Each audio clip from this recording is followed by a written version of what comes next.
Thank you, Jan. Okay. All right, so we're actually going to go a little bit backwards in our notebooks here. We're going to go to this page, Disciple Making Movement 139. Just flip backwards a few pages.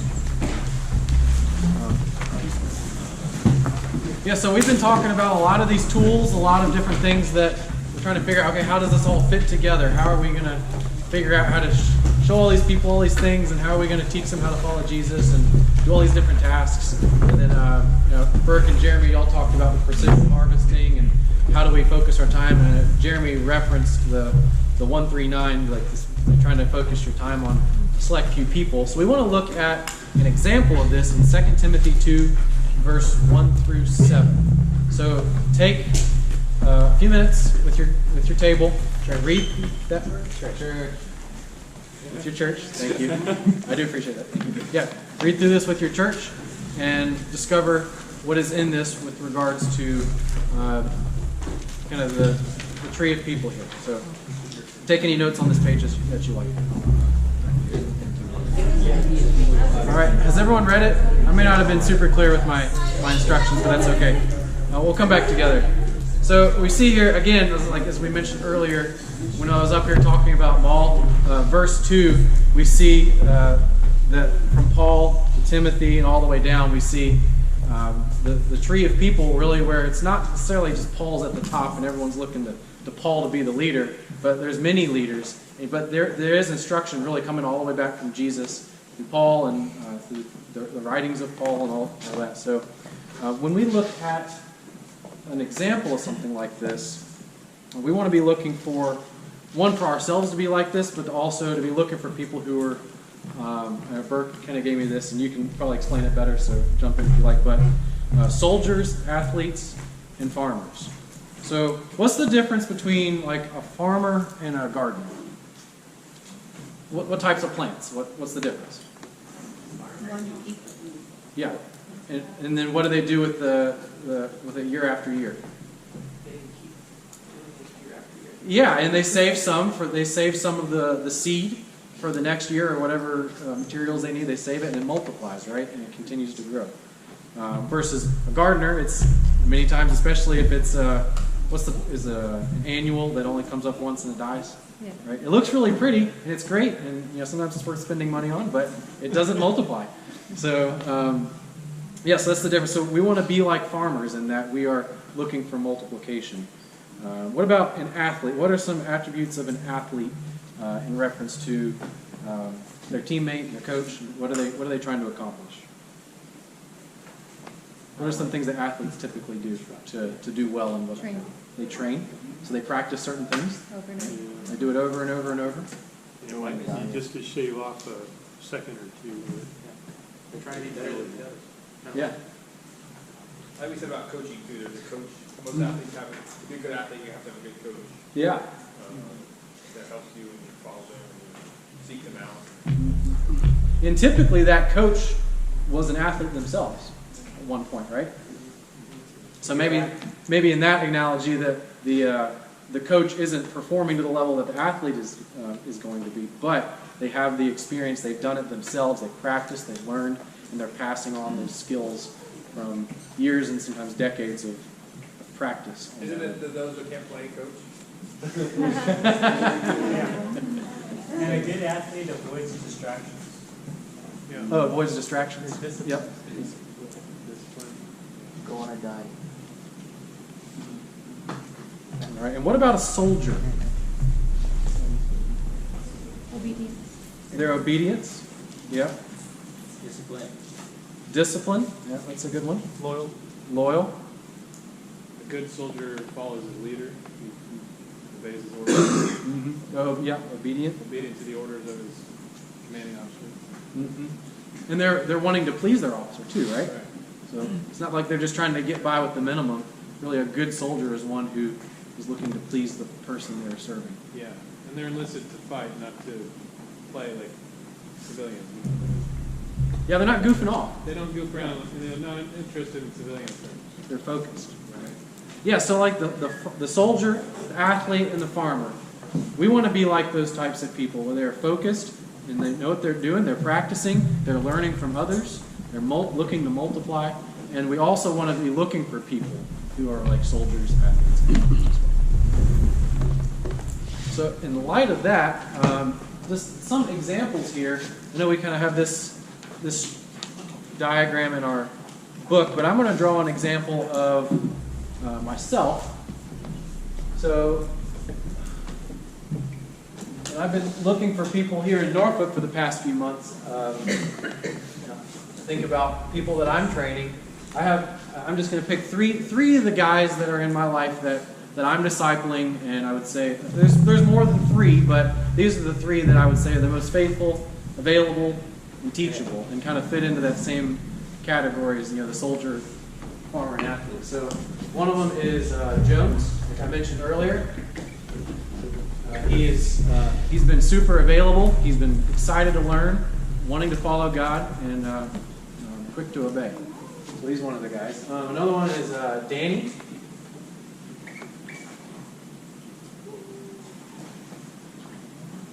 All the same things for Danny as well. And one other more recent person would be Roberto.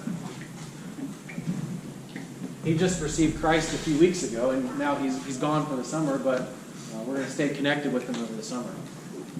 So those are kind of the three people that I had to pick. I mean, there's other people, like David and some others that I'm connected with, but these are the top three, I'd say. And then when we look at Danny's life, you see there's other people that he's been discipling. So one of them is Colin. You can kind of include Jones and Danny's discipling him too. So there's Solomon, Riley, and I know there's more than that in Danny's life, but those are some of the people. So as we see that, we're looking to say, okay, well, what can God do here? What can God do with the next generation? And is there any other people that you're thinking of? You said these are probably like maybe your top three? Sure. Right? Okay. So I would encourage you to be thinking through, what could this tree look like? So go ahead and write your name at the top of a tree like this. And if you have people to fill in, go ahead and do that. But let me thinking through, okay, well, how could, as I meet people, let's say you're out on campus and you meet someone named Johnny, what would that look like? I mean, what would you do? If you met Johnny, how would you be giving Johnny the opportunity to start making disciples himself, or whoever? And really, the main thing to be thinking through over the course of these next few weeks here at Link is to be looking for other people on the Link team or on a Norfolk team here who are maybe 1 or 2 steps ahead of you in some of these things. Maybe you came to Link last year, or maybe you've been doing some of these things. You also want to be looking for people who you are 1 or 2 steps ahead of. Thinking, okay, how can I team up with this person? Even little things when it comes to picking an outreach partner. Starting on Monday, y'all are going to be doing a lot of that.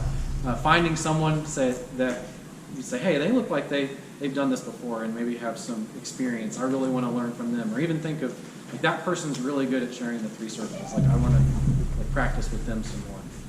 And then likewise, be looking for someone who you can disciple as well within the Link team. And then when you start meeting new people, taking that opportunity to train them in a lot of those skills. Remember earlier when I listed Jones's name and we had the mall process and different skills?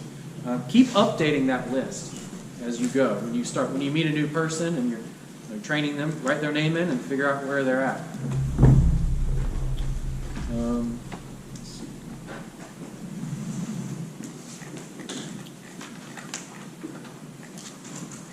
So another aspect of this, so this is kind of on individual names of people, but when we kind of look at the examples of church formation, we're talking more about groups of people, right? So here in Norfolk we have our, we're Impact Christian Life, but our core team we've nicknamed the Trailblazers. So it's the group of us, so it's myself, Faith, Danny, Maggie, Zach and Elena, their kids, and Joy are the Trailblazers.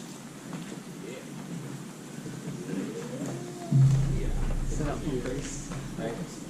So I'm just going to write Trent, Danny, etc. And then from there, we had a new church. It started out as a small group at the beginning of the semester, and then came to have more of a church identity over the course of the semester. We called Fleet Church. I don't know why they picked that name, but it sounded like a cool name. They picked it, so that was really Danny and Maggie that spearheaded that. So they also had Colin, another girl, another student named Faith. Who else was in that group? Ashley.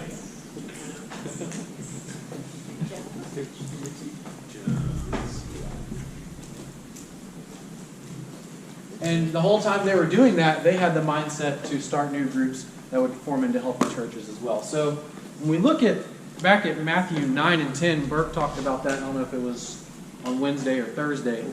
Wednesday night. Looking back, we see that there was the example there where Jesus, he was training people, and then he was commissioning them to go out and start new groups, connect with people, and go make disciples. So he sent a few of the people out.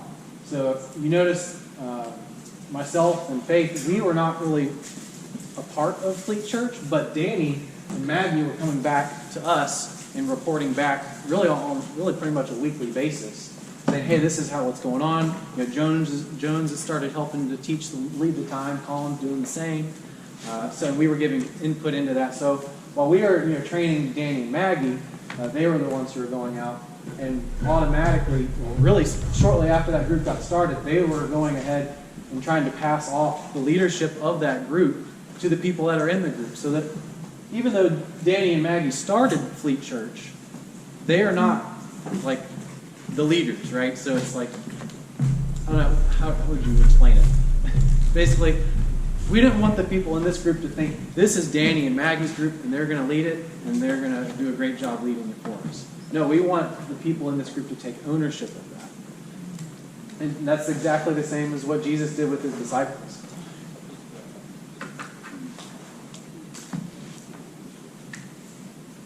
So there's another page on here. It basically labels this as our church, your church, and then their church, like the others who are gaining responsibility and leading. One thing to keep in mind, though, is this is the time where you are part of kind of like your home church, your area church, or even like the tables that you're at. This is the time where you are being trained by people who are your peers, and there may be even some people who are stepping in here and there to guide along the way. But this is, pretty much everyone in the Trailblazers, we consider ourselves peers, and we're learning from one another. And Burke is not part of the Trailblazers, but every once in a while he may call in and see how things are going, or he asks us how things are going. So really, this kind of continues on to the left. But we want to encourage you to think through this model and start something like this summer, and then take it back home with you. Another thing to point out here is when you're in this time, it's a time of training where you are being trained, and this is a time where you're training others. And you want to have a good balance between the two. You don't want to just say, I can come to an event like this and get a bunch of tools and a bunch of training and say, okay, I'm just going to go do it, and then you spend all your time doing it, but you never really get feedback, or you kind of lose the connection with the person who trained you. And that's not good, because when you may get really burned out, and also too, you're not going to learn and grow very quickly, because it's kind of an open loop. You don't have any feedback from people who have done it longer than you, who are in some sense one step ahead of you. So you want to be continually going back to the people who trained you and getting feedback and getting their advice. On the flip side of that, you also don't want to be just kind of stuck in your church and learning all these things, getting all the tools, say, yeah, I know how to do all these things. And if I were to go out and do it, that'd be really cool, but I just haven't done it yet. You don't want to do that because, one, you can kind of get a little bit of a big head, and you want to have humility, and you also want to learn. And really getting out and doing a lot of these things is really the quickest way to learn. So that's what I'm excited about for Link is, I know we've been here the past 3 days, we've been learning a lot of stuff, and I'm thinking, let's just go do it. Let's get out of this room. And so looking forward to that, and I hope you are too. But any questions on this? Yes. So how do you, like, do you go to the Fleet Church ever, or is it just always Danny and Maggie reporting back? I did attend like once or twice, but really, there wasn't much of a need for me to be there. Danny and Maggie, with regards to some of us training Danny and Maggie in the mall process for how to lead the pattern of care, how to share the gospel, they're pretty much already in the lead. We've left the skill with them in pretty much all those things. So I felt confidence I didn't need to jump in and hover in some sense. So, but they're humble and they're wanting feedback and advice too. So that's very good. Does that make sense? Yeah. And this is going back to the 3-9, but like, what were some of the things that like say Roberto did to make you say like, yeah, this is one of my 3? Oh yeah. So Roberto, Zach and I shared the gospel with him. He received Christ right on the spot and met back with him, talked about baptism. He said, yeah, I want to get baptized. And I said, okay, let's do it. We set a time within the next week. And he said, hey, can I invite a bunch of friends? And he brought like his whole friend group. It was like 10 people. Wow. Some of them weren't believers. And so I was like, okay, that's a good sign. He's excited. He's wanting to share. He's wanting to let people know about this decision. And then as we start training them in the gospel, we hear how when his friend group has a movie night, after the movie, a lot of times he'll try to bring up what he learned in the Bible and just when they're hanging out. So there's just a lot of really good signs, some green lights like saying, hey, Roberto seems like he's really excited. He doesn't know much about the Bible at all. Very little Bible background, but he's jumped in head first with Jesus, and he's trying the best he can to listen to us, listen to our advice, listen to the Word, and let people know about his decision. So it's like, even though Roberto's not here this summer, as soon as he gets back in the fall, that is going to be someone I am going to be really focusing and spending extra time with. How much time, or maybe how often would you like to meet? Well, do you think it's ideal to meet with those people? Maybe, do you think it's better to go like maybe the entire day with someone and then meet just once a week with meeting like the entire day, or would you rather do it like spread it throughout different days and meeting for like maybe 1 or 2 hours every day throughout the week? Yeah, I mean, if I could see them every day, that'd be awesome. My schedule doesn't necessarily allow for 7 days, but you really want to make sure that they are having a time where they're being trained. Right? So let's say there's another church that gets started with me and Roberto. That's a time where Roberto is being trained, and then there's a time in Roberto's schedule with me and him together to start taking him outreaching and meeting new people. And I mean, it sounds like he's kind of already doing that in his own circle of friends. I'm not even really involved in that, but yeah, just to be involved in his life with regards to training him, helping him to figure out times in his schedule where he can go outreaching, and then just any time that you're free to hang out and be social. You know, we don't want to just be a group of people who's just like doing a bunch of stuff. We want to learn how to love one another and be friends as well. So those social hangout times are also really critical. So, yeah. One thing that you don't really see on this too, because it's like, okay, well, say this down the line, we have 10 of these little groups, and so it's like, well, how are they meeting one another if you're meeting at different days of the week, since you brought up days of the week? So that's where like our Friday night has been kind of like our like gathering of all the smaller churches coming together, where we have teaching and the Lord's Supper and music, and like they're getting to actually like meet each other. Otherwise, like down the line, there might not be opportunity for that, and that's important so that they see the larger body at work at a fuller scale. Kind of like link us all coming together in this way is really encouraging, like for Jones to see, because he's getting to see more of the body. So that's kind of the idea behind our Friday mix is like getting all the churches together. Yeah, and that's a barrier. You just pointed out a barrier, and we talked about barriers between four different fields and going from discipleship over to gathering. Sometimes you'll have the barrier of, hey, these people, I'm meeting with all these people. I got multiple different groups throughout the week. In some sense, logistically, it makes sense to combine them for the sake of your own schedule. But then also, too, when you're gathering people together, you can start seeing a little more of the church identity, where these people can start taking leadership together. Where like maybe Jones and Roberto can team up together. We're training them, but they're also working together as a team grow in Christ and teach others to do that as well. But that hasn't happened yet. So in this scenario, yeah, there's barriers again between all the different fields. Trent, just going, y'all are on the church plant team, getting things in place. You're out there a lot. Can you briefly give us like a general week's schedule? Like what would it look like for you to be engaged with these guys in the harvest and in the small business? Well, I can, for myself, I can just kind of tell you my schedule. So I work full-time job during the day, and I'm available in the evenings and weekends. But Monday night, it's different during Link, but Monday night has been our Trailblazers time, where we meet together as a group, train one another, care for one another as well. Tuesdays and Wednesdays have been mostly outreaching. I think Fleet Church initially was meeting on Wednesday nights, so that was an opportunity for Danny and Maggie, instead of going outreaching with the rest of the group, they would be part of the Fleet Church as it was getting started. And Thursday, try to take that off for date night.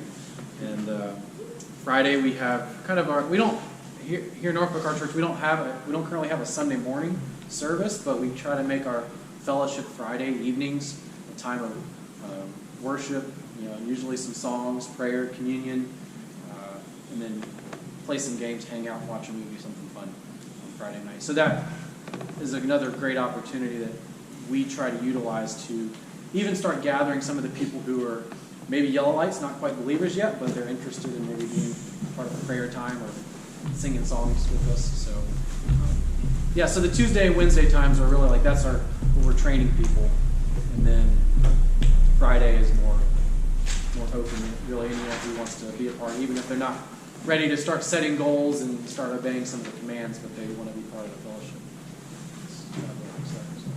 We try to do on weekends, that's like opportunities for extended care, like David's probably that's an idea or best examples of that, but Yeah. just like hanging out with people or having some sort of just excursion or going out to eat or whatever. Mm-hmm.